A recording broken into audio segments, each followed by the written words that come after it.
Have you ever heard of a book that no one in the world can read? A book filled with bizarre plants that don't exist, strange astrological charts, and mysterious figures, all written in a script that has stumped the world's best cryptographers for over a century. This is the story of the Voynich manuscript, the most enigmatic book on Earth. Let us travel back to 1912. A Polish-American book dealer named Wilfred Voynich is digging through a chest of old books at a Jesuit college in Italy. Inside, he finds it a small, unassuming vellum codex, but as he flips through the pages, he realizes he's holding something extraordinary.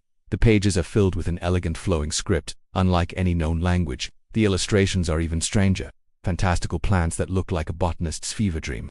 Naked figures bathing in green liquid piped through elaborate organ-like structures, and astronomical diagrams of unknown constellations. Voynich was captivated, and he dedicated the rest of his life to solving its puzzle. He failed, and so has everyone since. So, what exactly is this manuscript? Carbon dating tells us the vellum pages were made sometime between 1404 and 1438. That places it right in the heart of the early Renaissance, a time of great intellectual curiosity and artistic innovation. The book itself is about 240 pages long, though some are missing. It's small enough to hold in your hands, but its mystery is vast. The content is divided into several sections, based on the illustrations.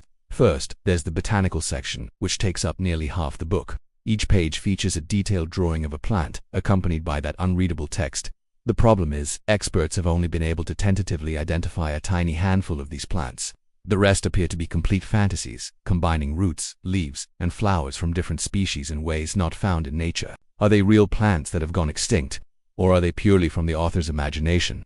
Then we have the astronomical and astrological section. It contains circular diagrams, suns, moons, and stars. Some look like zodiac signs, but they're different. There are symbols that don't match any known zodiac, and strange arrangements that don't correspond to our view of the heavens. It feels familiar, yet alien at the same time. Perhaps the most puzzling part is the balneological section. This is a fancy word for bathing. These pages are filled with intricate drawings of tubes, vessels, and pipes connecting pools where small, naked figures, mostly female, are bathing, standing, or interacting. The liquid is often green or blue. What does it all mean?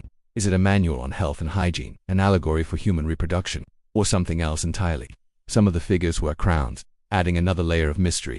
Following that, there's a cosmological section with more circular drawings, but these are more abstract and complex, often called rosettes. They fold out into large multi-page diagrams that are incredibly detailed. One page in particular looks like a map or a diagram of interconnected islands, each with its own little castle or volcano.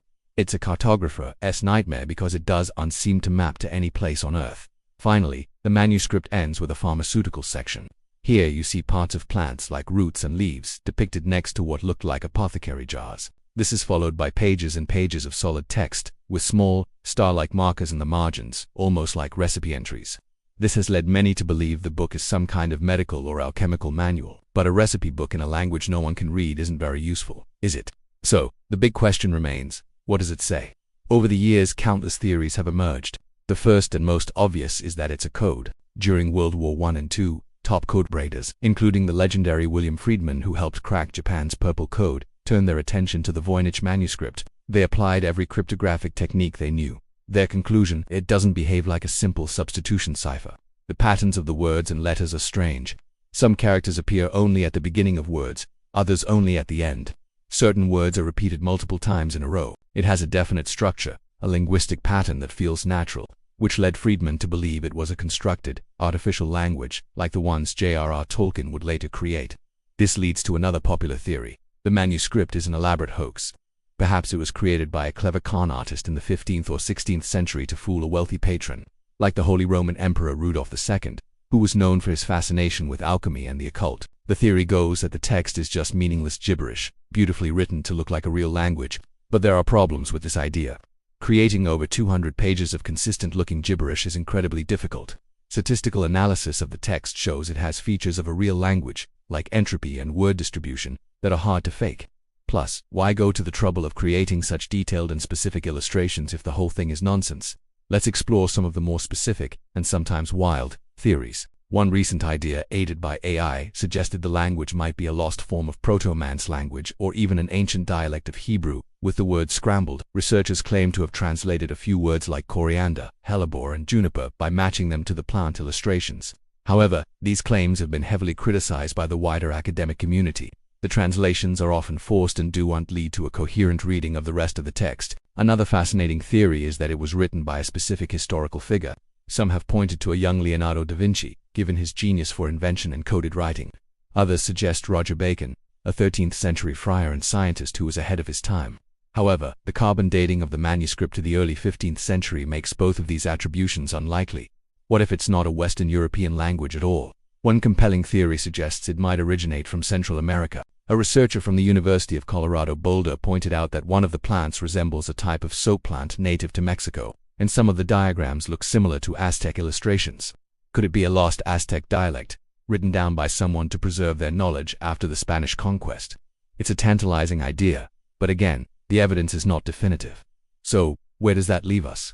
After more than 100 years of intense study, the Voynich manuscript remains just as mysterious as the day it was found. It's a perfect enigma. It's not a simple cipher, or the world's best cryptographers would have cracked it. It's likely not a hoax, or its linguistic structure wouldn't be so complex and consistent. It could be a lost language, a forgotten medical encyclopedia, an alchemical treatise, or a work of pure imaginative art. Every few years, a new headline pops up, Voynich manuscript finally deciphered. But so far, none of these claims have stood up to scrutiny. The manuscript has become a sort of intellectual Everest, attracting brilliant minds who want to be the first to reach the summit.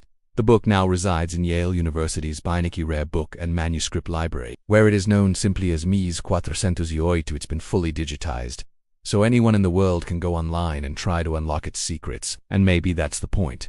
Maybe the true value of the Voynich manuscript isn't in what it says, but in the curiosity and wonder it inspires in all of us. It's a testament to the fact that, even in our modern age of information, there are still profound mysteries left to solve. What do you think? Is it a code, a hoax, a lost language, or something else entirely? Let me know your theories down in the comments. I'd love to read them. Thank you so much for joining me on this journey into the unknown. If you enjoyed this video and want to explore more of history's greatest mysteries, please hit that like button and subscribe to the channel. It really helps us out. Until next time, stay curious.